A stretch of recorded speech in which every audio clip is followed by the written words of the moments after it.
The Toronto Blue Jays crushed the Chicago White Sox 7-0. They've already wrapped up the series and they have a chance to go for the sweep tomorrow. But this was all on Jose Berrios. He has been unbelievable as of late, so we'll break that down and much more coming up next.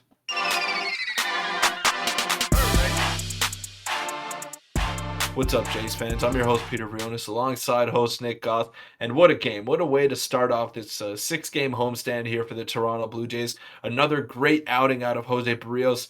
I don't know if it's still too early to say that he's back, but he has looked really good so far. Yeah, he's looked amazing. And before we do get into the video, make sure to hit the subscribe button. We're on the road to 7K. But like you said, the Blue Jays crushed the White Sox today, and this game was one of the more fun for me. I don't know if you feel the same way to watch this season. There was absolutely no stress. We got to see Jose Berrios dominate the offense, which we'll touch on as well now, and Nate Pearson as well, who entered the game, who we'll also touch on. But let's just look at the box score. And Peter, who impressed you today? Because we'll touch on the pitching next, but who impressed you today hitting-wise, besides Danny Jansen, of course, who we'll dedicate a segment to here shortly. But George Springer got back on track, of course, Bo Bichette. But what did you see out of the boys today?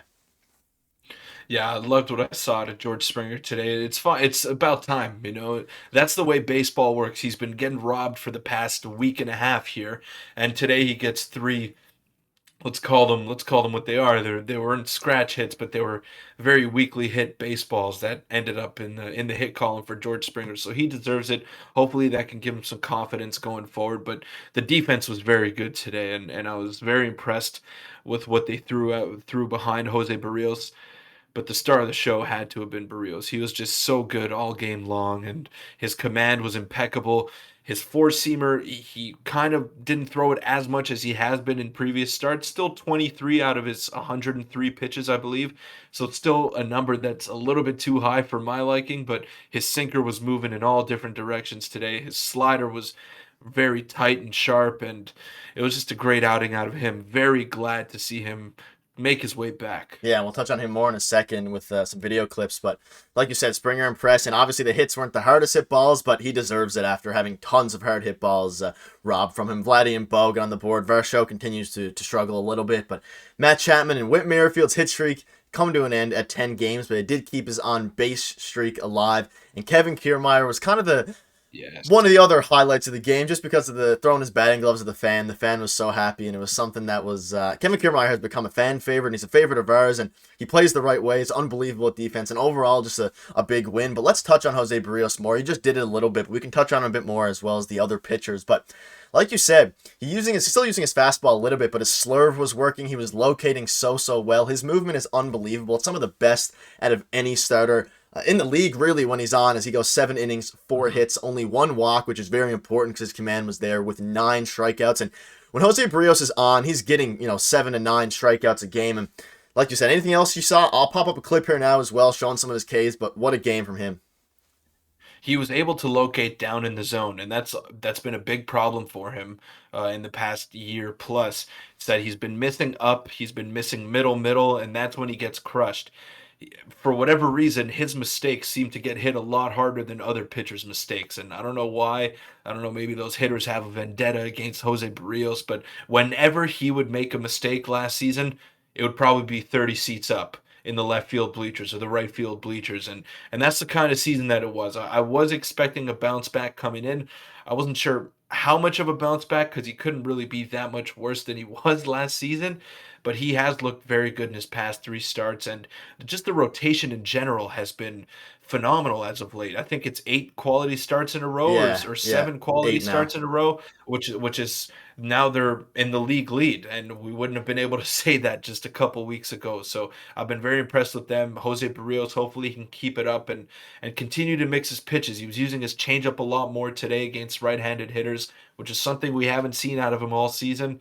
He's starting to look good, man. Yeah, he's looking as good already this season as he did at any point last year. And like you said, the stuff has always been there. And I'll pop up for you one more time, but I don't know, the process of the way he's going about pitching seems sustainable. It's now 2 or 3 starts in a row. And like you said, the whole rotation is good. But for Jose Barrios specifically, he has better stuff than most pitchers on our pitching staff, aside from maybe Gosman and Manoah. But his movement is unbelievable, and very, very happy for him. And touching on someone else here who we'll touch on quickly is Nate Pearson, who hit the first batter after getting 2 strikes on Elvis Andrus and then just smoked him with a 98-mile-per-hour fastball. But he calmed down, got a strikeout, his stuff was good, and especially towards the last batter, he locked in. He got 99 miles per hour. He touched 100, bottom in the zone. What did you see out of him that was impressive? I was very glad to see him get a game with a like, not too close.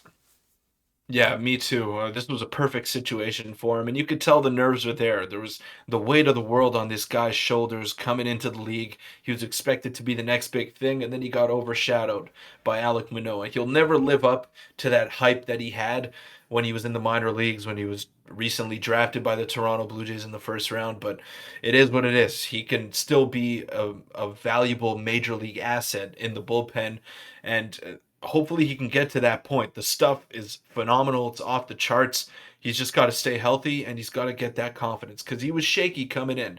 He hit Elvis Andrus. He wasn't able to locate his secondary pitches and his fastball wasn't sure where it was going. And then once he turned it over to the top of the order, he was able to figure it out and just good for him. I'm very happy to see him back. It was kind of surreal just seeing Nate Pearson in a Blue Jays uniform pitching once again. Yeah, and he has one of the most, they touched on the broadcast, electric arms in the Blue Jays organization. He throws absolute gas, so he could definitely be a weapon. And like you said, he did go 1 inning, no runs, and he was locating towards the end, but very shaky at the start. Maybe it was the adrenaline, maybe it was something else. But as well, Anthony Bass, shout out to him. He came in to finish off the game and looked pretty solid. But again, and I'll touch on this now. This White Sox team looks really, really bad. I'm sorry if you're a White Sox fan out there, but I don't know what happened. Obviously, Tim Anderson is injured, but their hitters just looked horrible so far. But we'll take it. We'll take it. The schedule is starting to even out, and the pitchers, like you said, our starting staff is unbelievable, and hopefully it continues tomorrow. But someone else we'll quickly touch on now is Danny Jansen, and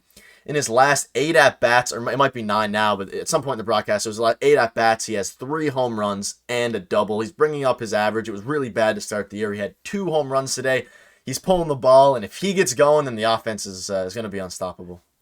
Yeah, he's a big piece, and if anyone in the bottom of the order is contributing, then this lineup is just so much deeper. It's 2 bombs, not 3. Just to point that out, the chapter was yes, on 2 well, bombs three bombs, in the two last. bombs today, Yep. but three in his last 9 at bats, which is absurd. And whenever he gets on base, it manages to be an extra base hit. He's got so much power, and like you said, when he's pulling the ball, that's when he's at his best. I know he had a right field single today, but when he's elevating the ball, pulling it into the power alleys and left center and left field, then man, he's just a different hitter, and it adds another wrinkle to that lineup. Whit Merrifield has been swinging the bat well, so has Brandon Belt. And then if you get Danny Jansen going Yeah. alongside Alejandro Kirk, then this lineup is a lot better, and it takes some pressure off those top 4 hitters or top 5 that have been so hard to start the year. Yeah, and obviously to start the year, we obviously started off 1-3, but even though we were winning a lot of the games, not everyone was going. Danny Jansen was cold, Alejandro Kirk was cold, and the starting rotation was horrible. But now everything's starting to come together, especially with the pitching staff. But Danny Jansen's starting to hit, Witt's continuing to hit, and no one's really slowing down at the top of the order aside from Dalton Varsho. So if they keep going, it's looking like a very scary team, and as well, other teams in the AL East, at least as of now, are losing or have lost with the Rays, Orioles, and the Yankees. So this could be a good day. And like you texted me saying, schedule watching and standings watching in April only in the AL East because the teams are absolutely dominating in the AL East. But again, shout out to Danny Jansen. He finished with 2 home runs and a single with 4 RBIs, and what a game for him. And again, if he can get going, maybe they'll be able to slide him in some more DH spots to lengthen out the lineup there. But the final thing we'll touch on before wrapping up is a look ahead to tomorrow's game, which is at 1:07 Eastern. It is an afternoon game on a Wednesday.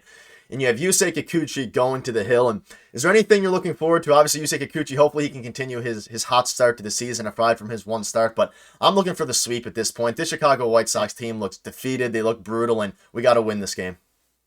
Yeah, I'm right there with you. I think the most important thing here that I'm looking for is the approach to the overall game from the Toronto Blue Jays. Are they going to come in there and be lackadaisical because they won the series? Because they've shown that they tend to do that, and they win the first 2 games, and then they can't come out there and close out the series and get that sweep. So that's what I'm looking for. I want that killer instinct from the first pitch tomorrow. Doesn't matter who's on the mound. You could put me out there for all I care. You should beat the Chicago White Sox and send a message. You're at home. There's no more excuses that you're on the road.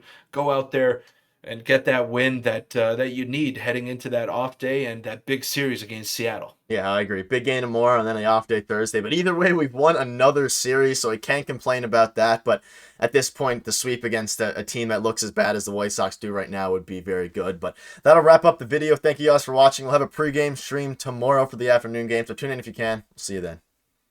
Thanks.